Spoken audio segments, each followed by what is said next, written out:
Ligtas na mga lansangan, patuloy na isinusulong ni Pangulong Ferdinand R. Marcos Jr.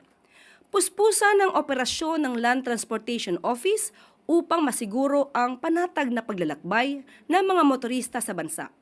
Alinsunod ito sa direktiba ni Pangulong Marcos Jr. Ayon kay LTO Chief Assistant Secretary Marcus Lacanilao, patuloy ang paghahabol ng ahensya sa mga hindi lisensyadong sasakyan bilang bahagi ng kanilang anti-colorum operations. Simula noong February 9 hanggang 11 ngayong taon, umabot na sa 353 na colorum na sasakyan ang nahuli ng LTO.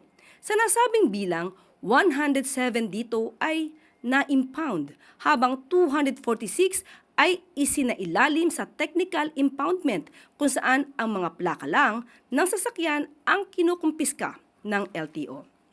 Maliban dito, formal ding inilunsad ng LTO ang K9 unit bilang bahagi ng kanilang mas pinatibay na pagpapatupad ng batas trapiko, inspeksyon sa mga terminal, checkpoint at iba pang operasyon ng ahensya. Nauna na ring naglunsad ang LTO ng Mobile Command Center o MCC bilang tugon sa kanilang pangangasiwa sa mga operasyon at upang masiguro ang tuloy-tuloy na pagbabantay sa mga lansangan. Ang mga programang ito ng LTO ay ilan lamang sa mga hakbang ng pamahalaan sa ilalim ng liderato ni Pangulong Marcos Jr. na naglalayong unahin ang seguridad ng mga motorista sa bansa.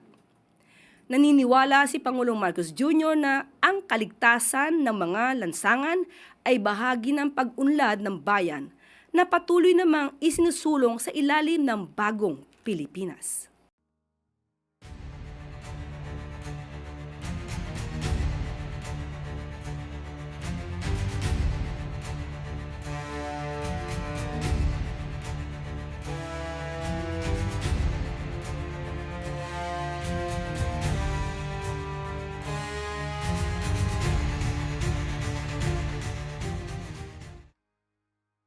Sa mga nakikita nating pagtatrabaho ng mga ahensya ng gobyerno at ang pagpapatupad sa mga programa ng Pangulo, huwag po tayong manatiling bulag sa katotohanan. At dito na po nagtatapos ang ating press briefing. Magandang araw para sa bagong Pilipinas.